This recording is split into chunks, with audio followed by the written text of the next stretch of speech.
नमस्ते दोस्तों। पिछले वीडियो में हमने क्लास 8 का हिंदी का संक्षिप्त बुद्धचरित बुक का अध्याय 4 पढ़ा था। अध्याय 4 का भाग 1। आज हम भाग 2 पढ़ेंगे। अनाथ पिंडत की दीक्षा। एक बार उत्तर की ओर से कौशल देश का एक धनी गृहपति वेणुवन आया। गरीबों को दान देना उसका स्वभाव था, इसलिए वह सुदत्त नाम से प्रसिद्ध था। जब उसने सुना कि महामुनि यहीं निवास कर रहे हैं, तो उनके निकट गया और उन्हें श्रद्धापूर्वक प्रणाम किया। तथागत ने उसका श्रद्धा भाव देखकर कहा, हे सौम्य, तुम धर्म को जानते हो। दर्शन की लालसा से रात्रि के समय भी अपनी निद्रा को त्याग कर तुम यहाँ आए हो, इसलिए तुम नैष्ठिक पद के अधिकारी हो। आओ, तुम उसी परम पद के दर्शन करो। निष्काम दान करने से इस लोक में यश और परलोक में उत्तम फल मिलते हैं, अतः तुम दान करो। शील और शिष्टाचार का पालन करो। विषयों की आसक्ति त्याग कर सभी प्रकार के दुखों से मुक्त हो जाओ। महामुनि के उपदेश सुनकर सुदत्त गृहस्थ होते हुए भी तत्व ज्ञान प्राप्त कर सका और जीवन मुक्त हो गया, क्योंकि तत्वबोध के लिए वनवास करना आवश्यक नहीं। उसने आदर पूर्वक भगवान बुद्ध से निवेदन किया, मैं श्रावस्ती नगर का निवासी हूँ। मैं वहाँ आपके लिए एक विहार बनाना चाहता हूँ। आप जैसे अनासक्त के लिए वन और राजभवन दोनों ही समान हैं। फिर भी मुझ पर दया कर आप वहाँ पधारें और निवास करें। भगवान बुद्ध ने सुदत्त का अनुरोध स्वीकार किया और अपने एक शिष्य उपतिष्य को उसके साथ भेज दिया। सुदत्त और उपतिष्य धीरे धीरे कौशल राज की राजधानी श्रावस्ती पहुंचे और विहार बनवाने के लिए उपयुक्त भूमि खोजने लगे। अंत में उन्हें मनोहर वृक्षों से भरा जेतवन दिखाई दिया, जो उन्हें विहार के लिए उपयुक्त लगा। उन्होंने उस वन के स्वामी के साथ भूमि खरीदने के लिए बातचीत की। उस वन का स्वामी बड़ा लोभी था। उसने कहा कि यदि तुम इस भूमि को धन से ढक दो तो भी मैं इसे बेचने के लिए तैयार नहीं हूँ। सुदत्त ने उसे समझाया कि मैं यह भूमि विहार बनाने के लिए खरीदना चाहता हूँ। वह बड़ी मुश्किल से भूमि बेचने के लिए तैयार हुआ और बहुत धन लेकर उसने वह भूमि बेच दी। जब सुदत्त ने उदारतापूर्वक इस भूमि के लिए प्रभुत धनराशि प्रदान की, तो वन के स्वामी जेत का मन भी बदल गया। उसके हृदय में भगवान बुद्ध के प्रति अनुराग उत्पन्न हो गया, इसलिए उसने शेष वन भी तथागत के विहार के लिए दे दिया। सुदत्त ने विहार निर्माण का कार्य उपतिष्य की देखभाल में प्रारंभ कर दिया। धीरे धीरे विशाल विहार बनकर तैयार हो गया। पिता पुत्र मिलन। भगवान बुद्ध के ज्ञान से प्रभावित होकर अन्य दर्शनों के आचार्य भी उनके शिष्य बन गए। उनके धर्म का प्रचार प्रसार होता चला गया। वे काफी समय तक राजगृह में निवास करते रहे। एक दिन उन्हें याद आया कि उन्होंने अपने पिता के मंत्रियों को वचन दिया था कि ज्ञान प्राप्ति करके वे कपिलवस्तु लौटेंगे। इसलिए उन्होंने अपने पिता शुद्धोधन के राज्य में जाने का विचार किया और अनेक शिष्यों के साथ राजगृह से कपिलवस्तु के लिए प्रस्थान किया।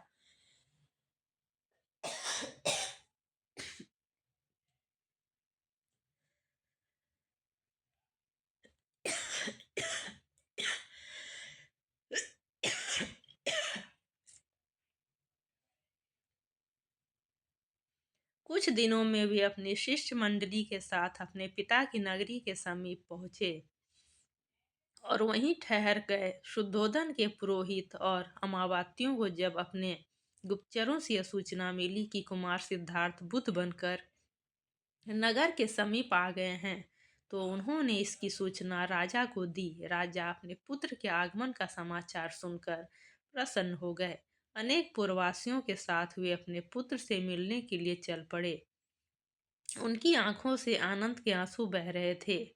राजा ने दूर से ही देखा, अनेक शिष्यों के बीच परिवारजक वेश में उनका पुत्र विराजमान है, तो वे रथ से उतर गए और पैदल ही उनके पास पहुंचे। मुनि वेश में अपने पुत्र को देखकर राजा शुद्धोधन का मन विह्वल हो गया। उनकी वाणी अवरुद्ध हो गई। विस्मय में पड़कर वे न तो उन्हें पुत्र कह सके और न ही भिक्षु। अपने आप को राजसी वस्त्रालंकारों से विभूषित और पुत्र को भिक्षु वेश में देखकर उनकी आंखों से आंसुओं की धारा बह चली। किंतु ममता और स्नेह से रहित अपने पुत्र को देखकर राजा को वैसी ही निराशा हुई जैसी कि किसी प्यासे को सूखा तालाब देखकर अब होती है। राजा ने अपने पुत्र को देखा, परंतु पुत्र दर्शन का सुख उन्हें नहीं मिला। राजा शुद्धोधन सोचने लगे, यदि वह मानधाता की भांति संपूर्ण पृथ्वी का स्वामी होता तो क्यों भिक्षा मांगता फिरता। कैसी विडंबना है। जो मेघ के समान धैर्यवान है, सूर्य के समान प्रतापी है और चंद्रमा के समान कांतिमान है, वह भिक्षा मांग रहा है। भगवान बुद्ध ने अपने पिता को देखा, उनके मनोभावों को समझा और अनुभव किया कि वे अभी भी उन्हें अपना पुत्र मान रहे हैं। अतः उनके भ्रम के निवारण के लिए उन्होंने कुछ चमत्कार किए। उनके यौगिक चमत्कारों से पिता बड़े प्रभावित और आनंदित हुए। फिर सूर्य के समान स्थिर होकर तथागत ने राजा शुद्धोधन को धर्मो धर्मोपदेश दिया। उन्होंने कहा, हे राजन, अब आपको किसी प्रकार का शोक नहीं करना चाहिए। आप अब पुत्र प्रेम त्याग कर धर्म के आनंद का अनुभव कीजिए। आप उस बोधि रूपी अमृत को ग्रहण कीजिए जो आज तक किसी पुत्र ने अपने पिता को नहीं दिया। उन्होंने अपने पिता को समझाया, यह सारा संसार कर्म से बंधा हुआ है। अतः आप कर्म का स्वभाव, कर्म का कारण, कर्म का विपाक और कर्म का आश्रय, इन चारों के रहस्यों को समझिए। क्योंकि कर्म ही है जो मृत्यु के बाद भी मनुष्य का अनुगमन करता है। आप इस सारे जगत को जलता हुआ समझकर उस पथ की खोज कीजिए जो शांत है और ध्रुव है, जहाँ न जन्म है, न मृत्यु है, न श्रम है और न दुख। तथागत के चमत्कारों को देखकर, उनके उपदेशों को सुनकर राजा शुद्धोधन का चित्त शुद्ध हो गया। वे रोमांचित हो गए। उन्होंने हाथ जोड़कर तथागत से निवेदन किया कि हे आर्य, आज मैं धन्य हूँ। आपने कृपा कर मुझे मोह से मुक्त किया है। हे तात, आपका जन्म सफल है। अब मैं सचमुच पुत्रवान हूँ। आपने राज्य, लक्ष्मी और स्वजनों का त्याग किया, दुष्कर तप किया और मुझ पर कृपा की। यह सब उचित ही है। आप चक्रवर्ती राजा होकर भी हम सब लोगों को उतना सुख नहीं दे सकते थे जितना आप आज दे रहे हैं। आपने अपने ज्ञान और सिद्धियों से भवचक्र को जीत लिया है। बिना राज के ही आप संपूर्ण लोकों के सम्राट की भांति सुशोभित हैं। यह कहकर राजा ने भगवान बुद्ध को सादर प्रणाम किया। भगवान बुद्ध के योग, ऐश्वर्य तथा उनके पिता द्वारा किए गए सत्कार को देखकर अनेक लोगों ने घर छोड़ने का निश्चय किया। अनेक राजकुमार निर्वाण धर्म का उपदेश सुनकर विरक्त हो गए। आनंद, नंद, कृमिल, अनिरुद्ध, कुंडधान ने उनसे दीक्षा ग्रहण की और गृह त्याग किया। तथागत की शिक्षा से देवदत्त तथा गुरुपुत्र उदाई ने भी यही किया।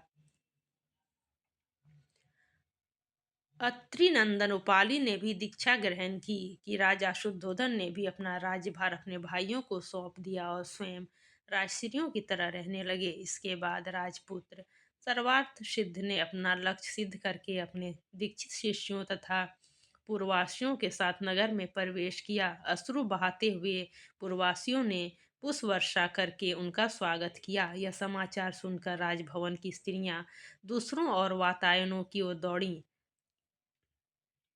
काषाय वस्त्रधारी होने पर भी उन्हें सांध्यकालीन बादलों से आधे ढके सूरज के समान चमकते देखकर स्त्रियां रोने लगीं और विह्वल होकर उन्होंने भगवान को प्रणाम किया। नगर और राजभवन की स्त्रियां अपने राजकुमार को मुनि वेश में देखकर तरह तरह से विलाप कर रही थीं। पत्नी यशोधरा भी उन्हें देखकर अत्यंत शोक विह्वल हो गईं। किंतु बुद्ध को न तो पत्नी का प्रेम विचलित कर सका और न पुत्र राहुल का। भगवान बुद्ध अनासक्त भाव से भिक्षा मांगते हुए चलते रहे और शांति पूर्वक धीरे धीरे न्यग्रोथ वन जा पहुँचे। वहाँ वे संसार के जीवों के कल्याण के लिए चिंतन करने लगे। जेतवन कपिलवस्तु में कुछ दिन रहने तथा उनके अनेक व्यक्तियों को दीक्षित करने के बाद भगवान बुद्ध ने प्रसेनजीत के राजकौशल देश की ओर प्रस्थान किया। श्रावस्ती पहुंचकर वे जेतवन पहुंचे, जो अनेक श्वेत भवनों और अशोक वृक्षों से सुसज्जित था। स्वर्ण और श्वेत मालाओं से अलंकृत जल कलश लेकर सुदत्त ने तथागत की पूजा की और जेतवन उनको समर्पित किया। तथागत के आगमन का समाचार सुनकर कौशल नरेश प्रसेनजीत उनके दर्शनों के लिए जेतवन आए। उन्होंने भगवान को श्रद्धापूर्वक नमस्कार किया और निवेदन किया, हे मुने, कौशलवासियों का यह परम सौभाग्य है कि आप यहाँ पधारे। जैसे पुष्पों की संगति से वायु सुगंधित हो जाती है, वैसे ही आपके निवास से यह वन पवित्र हो गया है। आप यहाँ सुखपूर्वक निवास करें और हम सब पर अनुग्रह करें। प्रसेनजीत की प्रार्थना सुनकर भगवान बुद्ध ने उनसे कहा, हे राजश्री, आपकी बुद्धि स्थिर है, तभी साधुओं में आपकी श्रद्धा है। यदि आप उज्जवल यश की कामना करते हैं तो धर्म पूर्वक प्रजा का पालन कीजिए, जनता को कभी उत्पीड़ित न कीजिए, पापियों की संगति त्याग कर सुमार्ग का अनुसरण कीजिए। तथागत ने प्रसेनजीत को अनेक उपदेश दिए और उन्हें अज्ञान के अंधकार से मुक्त किया। भगवान बुद्ध के उपदेशों से प्रसेनजीत को धर्मतत्व का बोध हुआ और उन्होंने श्रद्धापूर्वक उनसे दीक्षा ग्रहण की। प्रसेनजीत को दीक्षित हुआ देखकर कुछ तीर्थक साधुओं ने राजा के तत्वबोध पर शंका व्यक्त की और बुद्ध के उपदेशों को चुनौती दी। इस पर राजा ने तथागत से प्रार्थना की कि वे शंका का समाधान करें। राजा प्रसेनजीत की प्रार्थना सुनकर तथागत ने साधुओं की शंकाओं का समाधान किया। सभी साधुओं ने उन्हें प्रणाम किया और दीक्षा ग्रहण की। कौशल से तथागत राजगृह आए। उन्होंने वहां ज्योतिष जीवन, शूर, श्रोण, अंगद आदि को उपदेश दिए और उन्हें अपने संघ में दीक्षित किया। राजगृह से तथागत गांधार देश गए। वहां पुष्कर नाम का राजा राज करता था। पुष्कर ने भगवान से ज्ञान प्राप्त किया। परिणाम स्वरूप उसमें वैराग्य भाव का उदय हुआ। उसने अपना राजपाट त्याग दिया और संन्यास ग्रहण कर लिया। गांधार देश से वे विपुल पर्वत पर आए और वहां हेमवत और साताग्र नाम के यक्षों को उपदेश दिए। वहां से वे जीवक के आम्रवन में आए और विश्राम किया। वहां से अनेक प्रमुख नगरों का भ्रमण करते हुए आपन नगर पहुंचे। वहीं क्रूर कर्मों में लगे अंगुलीमाल को अपने धर्म में दीक्षित किया और उसने दया तथा मित्रता के नए धर्म को स्वीकार किया। इसके बाद वे वाराणसी आए, जहाँ असित मुनि के भांजे कात्यायन निवास करते थे। मृत्यु से पहले असित उन्हें बुद्ध के विषय में बता चुके थे। अतः कात्यायन ने भगवान बुद्ध के वहां आने पर सादर उनसे दीक्षा ग्रहण की। इस प्रकार धीरे धीरे भगवान बुद्ध का यश चारों दिशाओं में छा गया। इससे देवदत्त को बहुत ईर्ष्या होने लगी। ईर्ष्या के कारण वह ध्यान और संयम खो बैठा और अनेक अनुचित कार्य करने लगा। उसने पहले संघ में मतभेद खड़े करने का कुचक्र चलाया, परंतु इसमें सफलता नहीं मिली, तो उसने तथागत को समाप्त करना चाहा। जब तथागत घृतकुट पर्वत पर विराजमान थे, तब देवदत्त ने उन पर एक शिलाखंड गिराया, परंतु उससे भगवान को कोई क्षति नहीं हुई।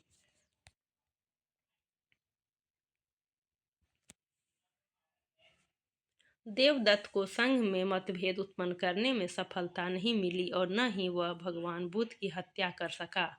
जब भगवान राजगृह मार्ग से अपने शिष्यों के साथ जा रहे थे, तो उसने उन पर एक मदमत्त हाथी छुड़वा दिया। प्रलयकालीन काले बादलों जैसा हाथी आंधी की तरह दौड़ता हुआ राजपथ पर आ गया।